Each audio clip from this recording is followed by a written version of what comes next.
शब्दों में बहुत पावर होती है। गौर कीजिए उन शब्दों पर जिनका इस्तेमाल आप करते हैं।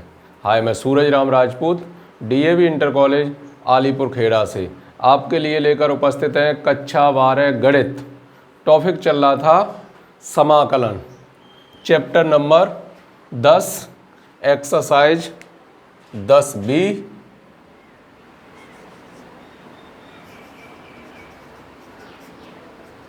Question number 1। उससे पहले इंडेक्स में लिखा है निम्नलिखित समाकलनों के मान ज्ञात कीजिए। क्वेश्चन नंबर 1, समाकलन का चिन्ह एक्स क्यू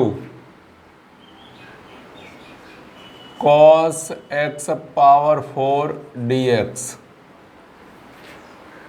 ये दिया गया। ठीक आंसर। माना आई बराबर समाकलन का चिन्ह x Q cos x power 4 dx।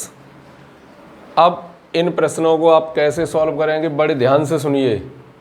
यहाँ पर दो फंक्शन हैं, एक तो एक्स क्यू यानी बीजगणित का फंक्शन है, एक पूरा कॉस एक्स पावर 4 ये दिया हुआ है। अब हमें यहाँ पर सिंगल फंक्शन बनाना है, तो सिंगल फंक्शन बनाना है, इसे मान के ये गायब नहीं होगा और इसे मान के इसे गायब कर सकते हैं। या एक विधि भी बताई थी हमने, कहा जहाँ कोष्टक दिखाई दे तो देखो ये कोष्टक भी दिखाई दे रहा है, कॉस का एंगल दिया है तो वो कोष्टक के अंतर्गत लिखा है, और जिसे मानते हैं उसका अवकलन करते हैं। अगर इसे मानेंगे तो अवकलन में एक घात कम हो जाती है, घातें कितनी आएंगी, 2 आएंगी, और जबकि अगर इसे मानते हैं तो 4 घातें तो कितनी रह जाएंगी, 3, तो ये गायब हो जाएगा। तो उसी के आधार पर माना x पावर 4 बराबर t, इसका अवकलन 4x क्यू dx बराबर dt। अब ये एक को हम दिखा देते हैं, फिर वैसे ही कवर करेंगे जैसा भी लिखा होगा, dt upon 4x Q I बराबर एक्स क्यूब कॉस, इसे क्या मान लिया t, और dx का मान दिया है dt बटे 4x क्यू। एक्स क्यू तो कट जाएंगे ये, ठीक है। आई बराबर 1/4 आगे आ गया, कितना बचा, cos t d t 1/4। Cos t का समाकलन कितना होता है, sine t plus c 1/4 sine t का मान कितना, x power 4 plus c, that is your answer. ठीक है, आया होगा समझ में। मतलब डबल फंक्शन दिए हैं और डबल फंक्शन किस तरीके से इन्हें सिंगल बनाया जा सकता है। तो अधिक पावर वाले को मानते हैं, कम पावर वाला आ जाएगा, वो dx के साथ गायब हो गया, dt में चला गया। अब dt में चला गया, केवल बचा क्या, cos t dt, और cos t का समाकलन पहले ही पढ़ चुके हैं किस तरीके से इनका करते हैं। ठीक है, आइए देखते हैं अगला प्रश्न।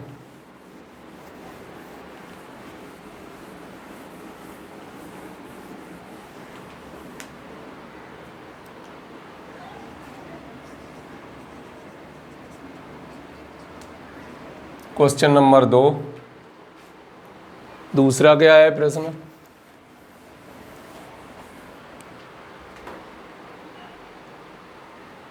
Integration x square upon root 1 plus x cube dx। Answer I बराबर x square upon 1 plus x cube dx। अब इसे मान के ये तो गायब नहीं होगा और इसे मान के ये गायब हो जाएगा। अब केवल अगर इसे मानते हैं एक्स क्यू को, तो अगली लाइन में रूट 1 प्लस टी मिलेगा, तो उसे 1 को ही क्यों छोड़ दें, क्योंकि कांस्टेंट जब भी प्रभाव डाले तो कांस्टेंट को उस फलन के साथ ही मान लो जो भी मानना है।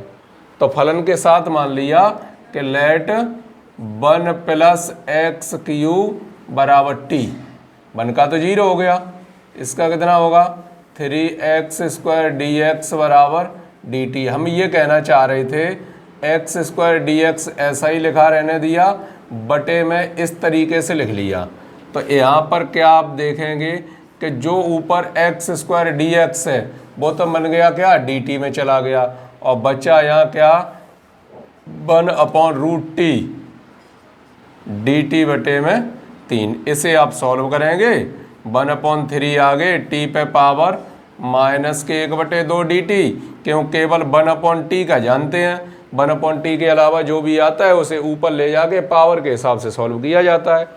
तो पावर के हिसाब से सॉल्व किया, पावर 1/2 बटे 1/2 प्लस c, ये कितने हो जाएंगे 2/3 √t प्लस c 2/3 √t का मान रख दिया 1 + x³ और plus c answer.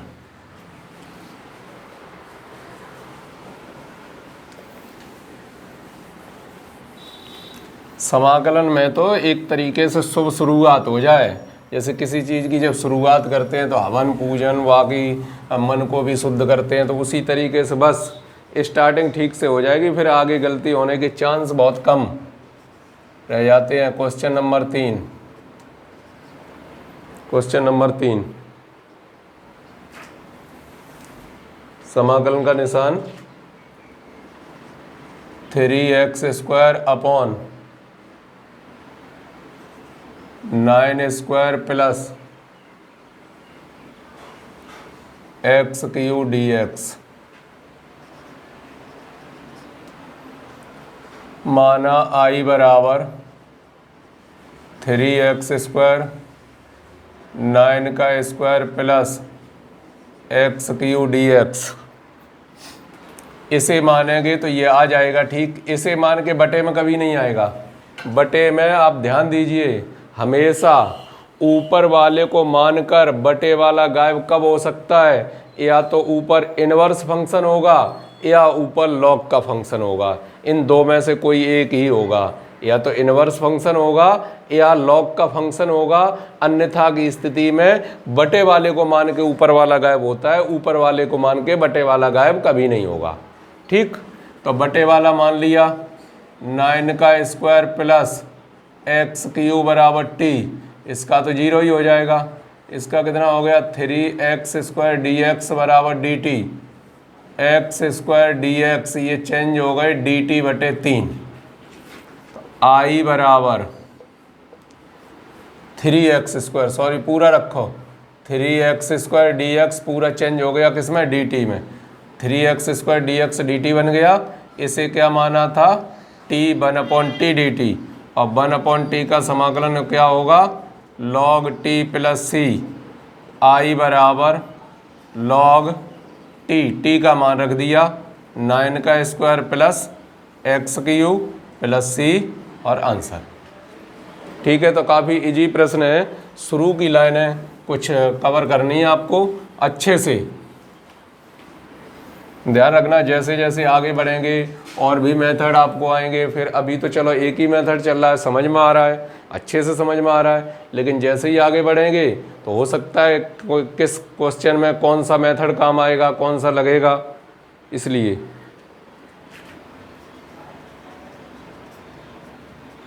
Question number 4, integration n(x) पे power n-1 cos x power n dx। Answer माना I बराबर integration n(x) power n-1 cos x power n dx। Double function है, एक तो x पावर n-1 है, एक cos x power n है, तो इसे मान के ये तो गायब होगा नहीं, x पावर n अवकलन करते हैं तब एक पावर कम हो जाती है, इसे मानेंगे तो ये गायब हो जाएगा। तो बस यही सोच के मान लिया x power n equal to टी, अवकलन करेंगे n x power n minus one d x बराबर डी टी। तो n x power n minus one और dx इतना मिलके बन गया क्या, dt। तो i बराबर, ये तो dt में चला गया, केवल बचा क्या, cos t, इसे t माना है तो cos t dt, और cos t का समाकलन कितना होता है, sin t plus c, i बराबर sin x power n plus c answer. तो ज़्यादा कुछ नहीं है, काफ़ी इजी प्रश्न है।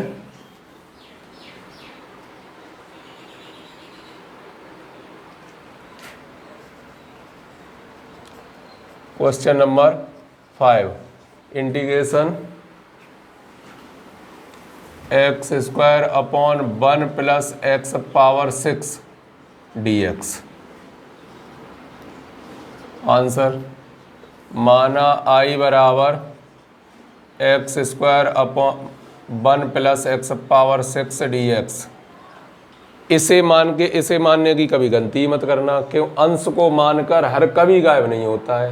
मानना हमें हर को ही है, हर को मानना है। ऊपर क्या है, एक्स स्क्वायर, तो हर को जब एक्स क्यू के रूप में मानेंगे तब ये ऊपर वाले को गायब करेगा। तो एक्स स्क्वायर वन प्लस क्या लिख सकते हैं, एक्स क्यू का होल स्क्वायर।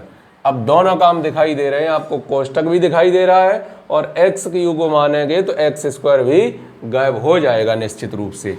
तो माना एक्स क्यू बराबर टी, अवकलन करेंगे तो क्या आएगा, 3x स्क्वायर डी एक्स बराबर डी T, x square D x बराबर डी टी बटे में 3, आई बराबर 1 upon 1 plus T square D T बटे में 3, आई बराबर 1 upon 3 1 upon 1 plus T square D T. ये सूत्र आपको पता है, किसका है सूत्र, tan इनवर्स टी का ये समाकलन रखा है।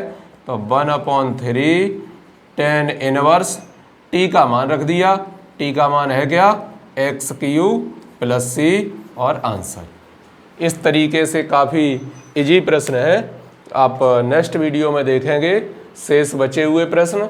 तब तक करो कुछ ऐसा दुनिया करना चाहे आपके जैसा। जय हिंद।